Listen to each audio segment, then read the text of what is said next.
नमस्कार, मैं रवीश कुमार। क्या दुनिया एक और बड़े युद्ध की आहट सुन रही है? मध्य पूर्व में ईरान की चेतावनियां और इजराइल की आक्रामकता एक बार फिर टकराव की ओर बढ़ रही हैं।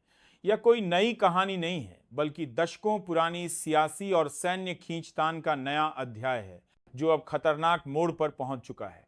आज हम इस तनाव की पूरी कहानी को गहराई से समझेंगे। मई 2025 में जब ईरान ने इजराइल को कड़ी चेतावनी दी थी, तब दुनिया ने इसे सिर्फ बयानबाजी समझा। लेकिन जून 2025 में इजराइल ने ईरान पर हमला कर दिया, जिसमें ईरान के कई एयर डिफेंस सिस्टम तबाह हुए। और अब 17 अगस्त 2025 को ईरान की मेहर न्यूज एजेंसी ने इस्लामिक रिवॉल्यूशनरी गार्ड कॉर्प्स ईआरजीसी के एक बयान को छापा, जिसने पूरी दुनिया का ध्यान खींच लिया है। आइए इस कहानी को परत दर परत समझते हैं। ईरान की चेतावनी, शब्दों की गोलाबारी या युद्ध का ऐलान। 17 अगस्त 2025 को आईआरजीसी ने एक बयान में कहा, ईरानी कौम हर तरह से तैयार है। हम किसी भी दुश्मन की साजिश को कुचलने और उनकी हर चाल का जवाब देने के लिए पूरी तरह सक्षम हैं। यह कोई मामूली बयान नहीं था। ईराजीसी ने दावा किया कि जून 2025 के इजरायली और अमेरिकी हमलों को नाकाम करते हैं। दावा किया कि जून 2025 के इजरायली और अमेरिकी हमलों को नाकाम करने के बाद उनकी सैन्य ताकत और इरादा पहले से कहीं ज्यादा मजबूत हो चुका है। उन्होंने हमास और अन्य रेजिस्टेंस ग्रुप्स का जिक्र करते हुए कहा कि उनकी ताकत साम्राज्यवादी ताकतों और उनकी युद्ध मशीनों को भी झुका सकती है। सवाल उठता है कि इनकी नौमिन कीस का इनकी बाद इनका कर रहा है दूसरे जन्मदाता है। क्या यह सिर्फ मनोवैज्ञानिक युद्ध है या वाकई युद्ध की जमीन तैयार हो रही है? मई और जून 2025 जब चिंगारी भड़की। मई 2025 में ईरान ने इजराइल को सख्त चेतावनी दी थी, बयानबाजी का दौर चला और जून में इजराइल ने ऑपरेशन राइजिंग लायन के तहत ईरान के परमाणु और सैन्य ठिकानों पर हवाई और ड्रोन हमले किए। तेहरान, नतांज, तबरीज और किरमानशाह जैसे इलाकों में भारी नुकसान हुआ। ईरान ने जवाब में ऑपरेशन ट्रू प्रॉमिस 3 शुरू किया, जिसमें तेल अवीव और यरूशलेम पर बैलिस्टिक मिसाइलों की बौछार की गई। 12 दिन की इस जंग में ईरान में 657,800 लोग मारे गए, जिनमें 263 से ज्यादा नागरिक थे, जबकि इजराइल में 24,030 नागरिकों की जान गई। आर्थिक नुकसान भी भारी था। ईरान को 150,200 अरब डॉलर और इजराइल को 12 अरब डॉलर का खात्मुल अंबिया। ईरान की नई ताकत। जून की जंग में ईरान के कई एयर डिफेंस सिस्टम तबाह हुए थे, लेकिन अब खात्मुल अंबिया एयर डिफेंस बेस के कमांडर ब्रिगेडियर जनरल अली रज्जा सबाही ने दावा किया है कि उनकी एयर डिफेंस फोर्स पहले से कहीं ज्यादा ताकतवर हो चुकी है। क्या यह सच है? क्या ईरान ने रूस या चीन से नए हथियार हासिल किए हैं? विश्लेषक इसे मनोवैज्ञानिक युद्ध का हिस्सा मान रहे हैं, लेकिन आईआरजीसी का कहना है कि उनकी ताकत अब सिर्फ रक्षात्मक नहीं बल्कि आक्रामक भी है।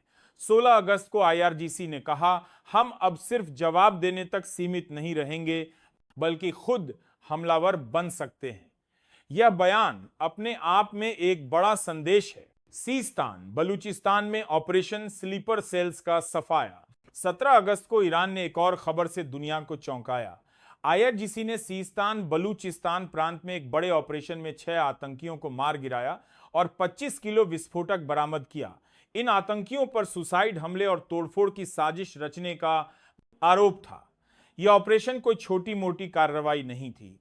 आईआरजीसी और ईरान की खुफिया एजेंसियों ने मिलकर नॉर्थ और साउथ सिस्तान में स्लीपर सेल्स को निशाना बनाया। ईरान का मकसद साफ है, युद्ध से पहले दुश्मन के स्थानीय नेटवर्क को खत्म करना, ताकि इजराइल को जमीनी जानकारी न मिल सके। दूसरा, संपर्क से जानकारी का इजराइल की आक्रामकता, क्षेत्रीय शांति पर सवाल। दूसरी ओर इजराइल की नीतियां मध्य पूर्व में अस्थिरता की सबसे बड़ी वजह बनी हुई हैं। चाहे गाजा में बमबारी हो, लेबनान और सीरिया में हवाई हमले हों, या ईरान के खिलाफ सैन्य कार्रवाइयां, इजराइल की आक्रामकता ने क्षेत्र को बार बार युद्ध की आग में झोंका है। 16 अगस्त 2025 को इजराइल के IDF home front command rescue brigade के चीफ ब्रिगेडियर जनरल श्लोमी ने खुलकर कहा, हम ईरान के खिलाफ एक और जंग की तैयारी कर रहे हैं। यह कोई छोटा बयान नहीं है, यह इजराइल की मंशा को साफ करता है कि वह ईरान को कमजोर कर क्षेत्र में अपनी दबंगई कायम रखना चाहता है। अमेरिका का रोल, युद्ध को हवा देने वाला। 17 अगस्त को ईरान के general staff of armed forces ने अमेरिका और इजराइल को चेतावनी दी, आपकी हर साजिश नाकाम होगी और अगली बार हम ऐसे हथियार इस्तेमाल करेंगे जो पहले नहीं देखे गए। यह चेतावनी सिर्फ इजराइल के लिए नहीं बल्कि अमेरिका के लिए भी थी, जो इजराइल का सबसे बड़ा समर्थक है। जून में अमेरिका ने ऑपरेशन मिडनाइट हैमर के तहत ईरान के परमाणु ठिकानों पर B-2 स्टील्थ बॉम्बर्स से हमला किया था। अमेरिका का दावा था कि ईरान का परमाणु कार्यक्रम वर्षों पीछे चला, लेकिन ईरान ने इसे नगण्य नुकसान बताया। वैश्विक अर्थव्यवस्था पर खतरा। यह तनाव सिर्फ ईरान और इजराइल तक सीमित नहीं है। अगर मध्य पूर्व में युद्ध छिड़ता है तो इसका असर पूरी दुनिया पर पड़ेगा। हॉर्मुज़ जलडमरू मध्य, जो वैश्विक तेल का 20% आपूर्ति करता है, बंद हो सकता है। तेल की कीमतें आसमान छू सकती हैं और वैश्विक अर्थव्यवस्था डगमगा सकती है। भारत, जो प्रतिदिन 2 मिलियन बैरल तेल आयात करता है, इसकी चपेट में आ सकता है। मुद्रास्फीति बढ़ सकती है और आर्थिक विकास पर ब्रेक लग सकता है। साथ ही मध्य पूर्व में रहने वाले 1.34 करोड़ भारतीय प्रवासियों की सुरक्षा भी खतरे में पड़ सकती है। रूस और चीन की भूमिका। रूस और चीन, जो ईरान के साथी हैं, इस स्थिति में चुप नहीं रहेंगे।